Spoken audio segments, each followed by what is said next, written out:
ও আমার নওজোয়ান যুবকেরা, মুরব্বিয়ানেরা, সোনার মানিকেরা, একটু খেয়াল করে শুনুন। আল্লাহ নবী দুনিয়ার বাদশাহ হাবিবুল্লাহ নবী জনাবে মুহাম্মদ রাসূলুল্লাহ সাল্লাল্লাহু আলাইহি ওয়াসাল্লাম হুজুর আমার এক তারিখে মসজিদে নববী শরীফের মধ্যে বসে আছেন। হুজুরের কাছে একদিন হযরত ওমর ফারুক রাদিয়াল্লাহু তাআলা মসজিদে নববী শরীফের মধ্যে যখন প্রবেশ করে, মসজিদে নববী শরীফের দরওয়াজার সামনে বসে একটি যুবক ছেলে ক্রন্দন করে, একটি যুবক ছেলে কাঁদতে থাকে। হযরত ওমর ফারুক রাদিয়াল্লাহু তাআলা তার কান্নাটা দেখে তার মনটা হয়ে যায়, তার মনটা নরম হয়ে যায়। হযরত ওমর ফারুক কিছু জিজ্ঞাসা না করে আল্লাহ রাসূলের দরবারে চলে গেল।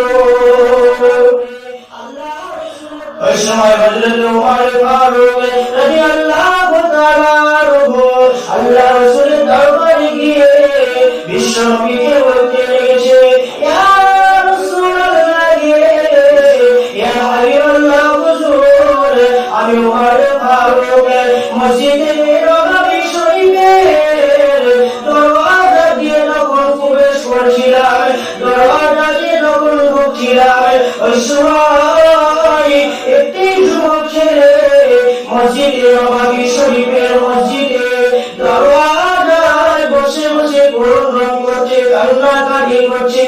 কেন তা বুঝতে পারি না, কেন তা জানতে পারি না, তার কান্নার কারণ দেখে আমি ওখানে ফারুক রাদিয়াল্লাহু তাআলা অন্তরটা নরম হয়ে গেল, অন্তরটা নীরব হয়ে গেল, অন্তরটা আমার নরম হয়ে গেল।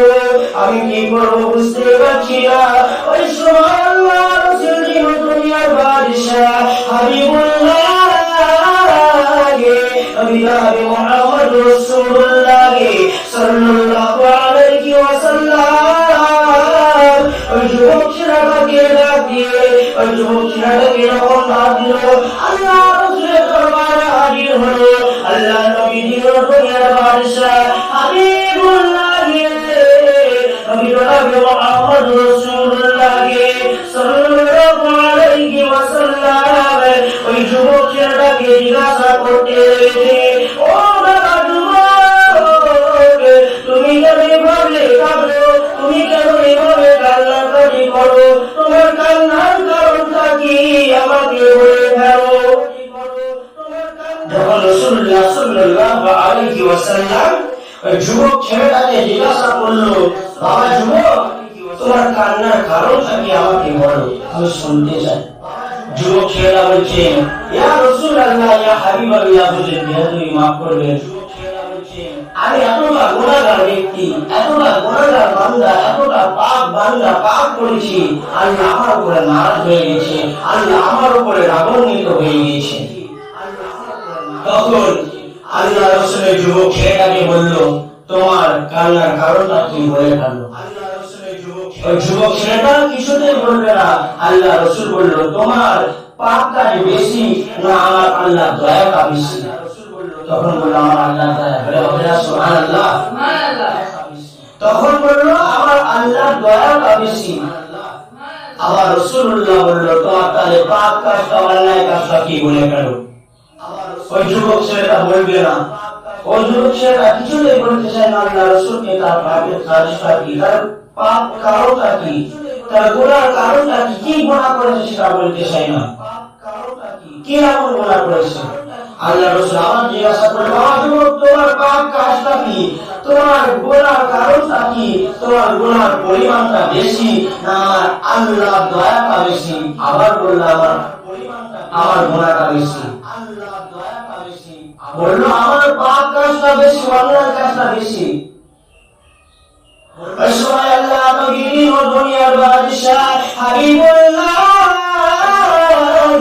নবী জনাবে মুহাম্মদ রাসূলুল্লাহ সাল্লাল্লাহু আলাইহি ওয়াসাল্লাম ওই যুবক ছেলেটাকে আবার জিজ্ঞাসা করলো, তাহলে বলে ফেলো, তোমার পাপ কাজটা কি, তোমার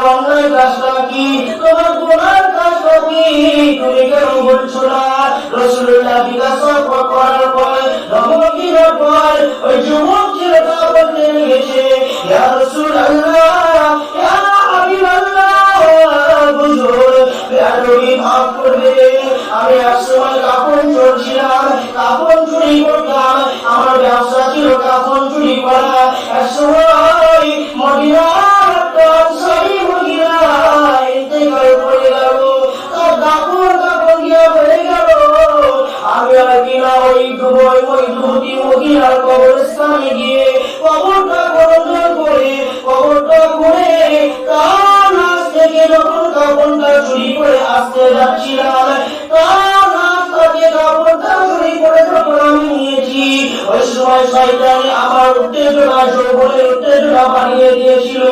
আমি আর ধৈর্য ধরতে না পেরে, সহ্য না করতে পেরে ওই মহিলার সাথে, ওই আনসারী মৃত্যু ব্যক্তি মহিলার সাথে আমি জিনায় পরিলিপ্ত হয়ে গিয়েছিলাম, জিনা করে লিপ্ত হয়ে গিয়েছিলাম। তারপর থেকে আমি যখন জিনা করে উঠে আসছি, ওই আনসারী মহিলাটাকে আমার দিকে লক্ষ্য করে বলেছিল, ও যুবক, তুমি কি আমাকে এই কবরবাসীর মধ্যে উলঙ্গ করে অপবিত্র করে রেখে যাচ্ছ? তুমি কি আমাকে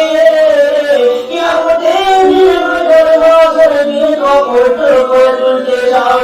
ওই সময় যুবকটা কাঁদতে কাঁদতে কাঁদতে কাঁদতে চলে আসলো আল্লাহ রাসূলের দরবারে। আল্লাহ রাসূলের কথাটা শোনার পরে আল্লাহ রাসূলের নূরানি চেহারাটা লালে রঙিন হয়ে গিয়েছে। রাসূলের নূরানি চেহারাটা রক্তের মতো রঞ্জিত হয়ে গিয়েছে, লাল হয়ে গিয়েছে। রাসূলুল্লাহ সাল্লাল্লাহু আলাইহি ওয়াসাল্লাম দরবার ছেড়ে উঠে চলে গেল। ওই যুবক ছেলেটা কিছু না করে কিছু না উপায় পেয়ে পাহাড়ি অঞ্চলে গিয়ে পাহাড়ি এলাকায় গিয়ে কাঁদতে লেগেছে। এক সপ্তাহ হয়ে গেল।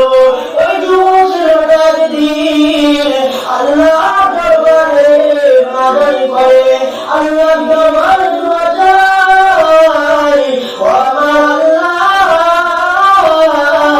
আপনি আমাকে যদি ক্ষমা না করেন তাহলে আখিরাতে শাস্তি না দিয়ে আমাকে দুনিয়াতে আসমান থেকে আগুন পাঠিয়ে আমাকে জ্বালিয়ে পুড়িয়ে ছারখার করে দিন, মেরে দিন।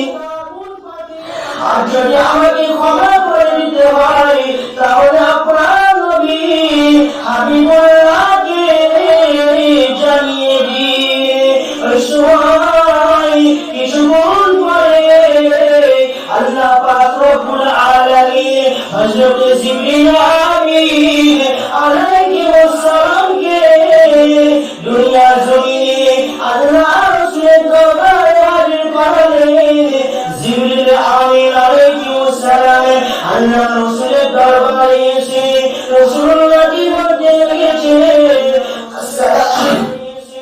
আসসালাতু ওয়াসসালামু আলাইকা ইয়া রাসূলুল্লাহ, আসসালাতু ওয়াসসালামু আলাইকা ইয়া হাবিবাল্লাহ।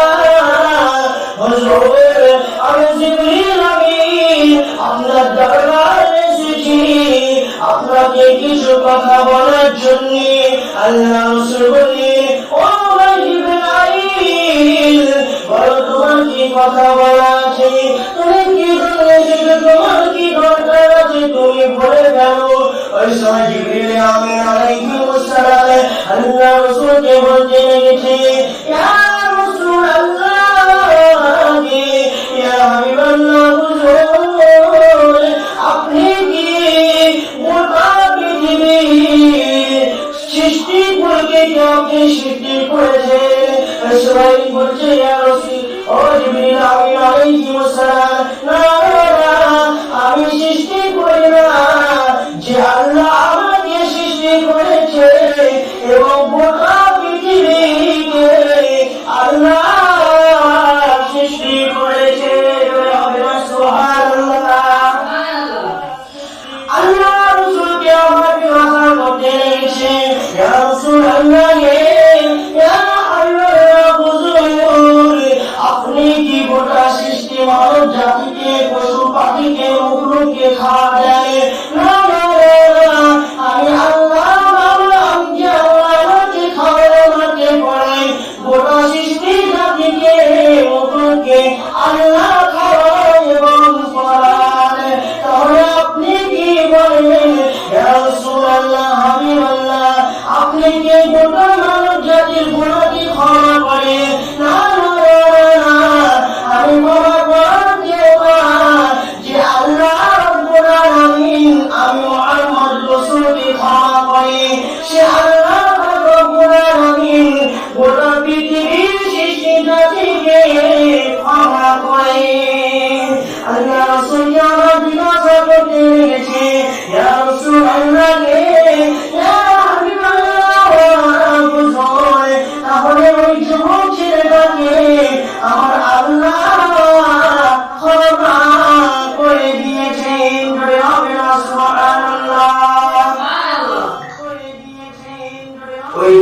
তাকে আমার আল্লাহ পাক ক্ষমা করে দিয়েছেন।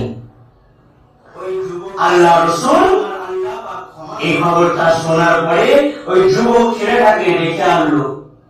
যুবক ছেলেটা যখন আসলো তখন যুবক ছেলেটাকে বলল, বাবা যুবক, তোমাকে আল্লাহ পাক রব্বুল আলামিন মাফ করে দিয়েছেন, ক্ষমা করে দিয়েছেন। সুবহানাল্লাহ, সুবহানাল্লাহ। আল্লাহ পাক ক্ষমা করে দিয়েছেন। সুবহানাল্লাহ। তাহলে আমার বলার উদ্দেশ্য এটাই, আল্লাহ পাক এতটা মহান, এতটা দয়াবান, আল্লাহু গফুরুর রহিম। আল্লাহ ক্ষমা করতে ভালোবাসে, বান্দা গুনাহ করতে ভালোবাসে। আর আল্লাহ বলে, বান্দা আমি হচ্ছি গফুর রহিম, আমি তোদের গুনাহকে maaf করতে ভালোবাসি। সুবহানাল্লাহ, সুবহানাল্লাহ। একটা যুবতী মৃত্যু ব্যক্তিকে জিনা করা যতটা পাপ, তার থেকে কম পাপ হচ্ছে দুনিয়ার জমিনে জীবিত নারীর সাথে জিনা করা, তার থেকে কম পাপ। আল্লাহ পাক কত বড় গুনাহ হবার পরেও তওবা করা কারী ব্যক্তিকে maaf করে যদি দিতে পারে, কেন আমাদেরকে maaf করবেন না? এটাই হলো আমার মূল উদ্দেশ্য, এটাই হলো আমার মূল বক্তব্য। আল্লাহ পাকের কাছে মাফ চাইতে হবে, মাফ চাওয়ার মতো চাইতে হবে। আল্লাহ পাক রব্বুল আলামিন বললেন, লা তাইয়াসু মির রাহিল্লাহ।